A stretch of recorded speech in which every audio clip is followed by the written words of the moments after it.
Hoy trataré brevemente de explicar por qué lo que pide hoy el gobierno cubano al gobierno de los Estados Unidos en cuanto al restablecimiento de las relaciones comerciales entre ambos países entra en contradicción, sobre todo la línea en la membresía del gobierno cubano al ALBA-TCP.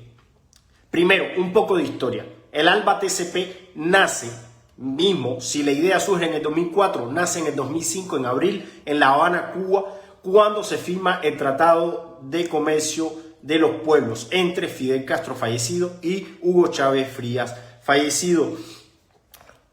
En el 2009, el ALBA se rebautiza como Alianza Bolivariana para los Pueblos de América. El ALBA de su inicio se convierte en una plataforma político, económica y social para los países de América Latina, con un solo objetivo: presentarse como enemigo de los Estados Unidos y de sus acciones económicas en el continente americano, o sea, los países latinoamericanos. Desde el principio, el ALBA se plantea varias acciones principales, entre las cuales se encuentran: 1. Oposición frontal al Consenso de Washington. Les recuerdo, el Consenso de Washington fue un plan de medidas impulsados por el gobierno americano para salvar la economía de los países latinoamericanos que había decaído en el debacle económico de la crisis de los años 80.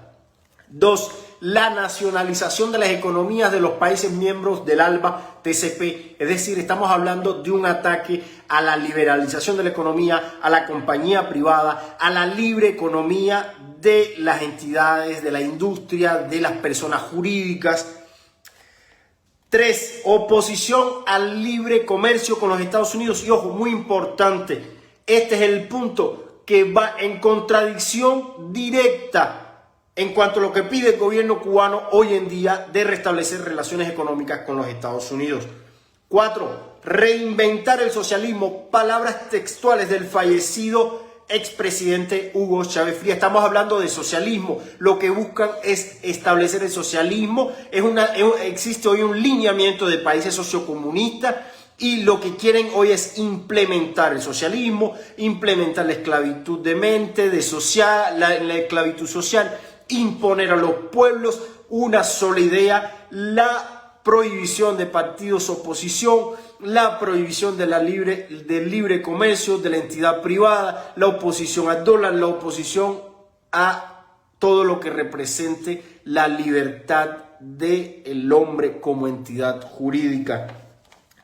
5. La sustitución del dólar por el sucre, un sistema único de pago para los países de Latinoamérica. Seguimos con las acciones dirigidas a atacar los Estados Unidos de manera económica, política y social. 6. Crear un fondo económico común entre los países miembros de Latinoamérica, del CARICOM, del ALBA-TCP, para así desligarse del FMI, de los bancos mundiales, de las entidades privadas económicas como entidades económicas, como alternativas neoliberales para los pueblos de América Latina. Todo esto con el soporte económico del Petrosur, una compañía, un gigante petrolero que debería existir entre los países del CARICOM y los países del ALBA-TCP.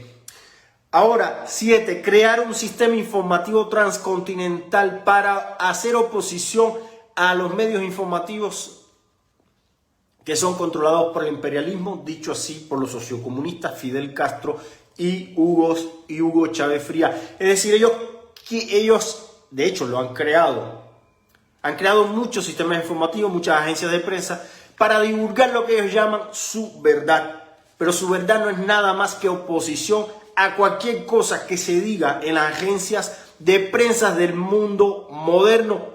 Ellos lo llaman países imperialistas, pero se les olvidan que son miembros, que son amigos, que tienen relaciones económicas con muchos países también imperialistas, pero que para ellos no son imperialistas, porque mientras lo hagan los comunistas todo está bien, si no lo hacen los comunistas todo está mal.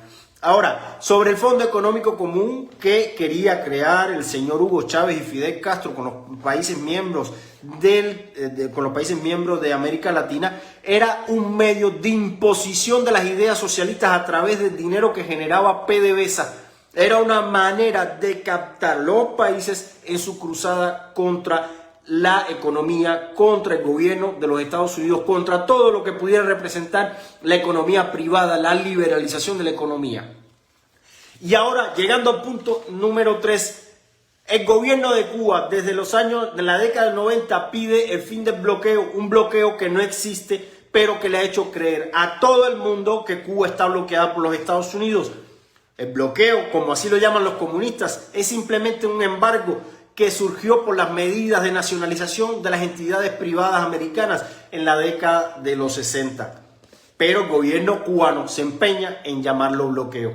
Ahora, cuando la Unión Soviética dejó de existir en los años 90, Cuba quedó sin apoyo, Cuba quedó sin dinero, porque nosotros como cubanos éramos los perritos falderos de la Unión Soviética. En ese momento el gobierno de Cuba se dio cuenta que necesitaba a gritos y a fuerza restablecer